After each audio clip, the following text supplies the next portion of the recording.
Januari sampai September tahun 2020 itu mencapai 8,604 triliun, yang sebarannya PMA atau modal asing itu 2,103 triliun dan PMDN 6,501 triliun atau sekitar 123% dari target RPJMD Sulawesi Selatan tahun 2020 itu sebesar 7 triliun.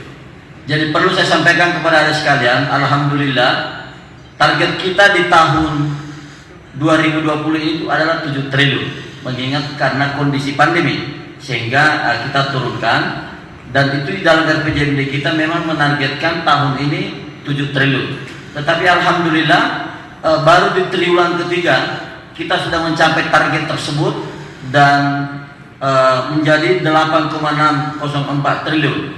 Dan insya Allah di triwulan keempat itu mudah-mudahan semakin meningkat lagi sehingga kita bisa menunjukkan bahwa betul-betul di Sulawesi Selatan ini telah muncul sejumlah para pelaku-pelaku usaha yang menanamkan investasinya, dan Sulawesi Selatan betul-betul dianggap sebagai salah satu wilayah yang ramah investasi.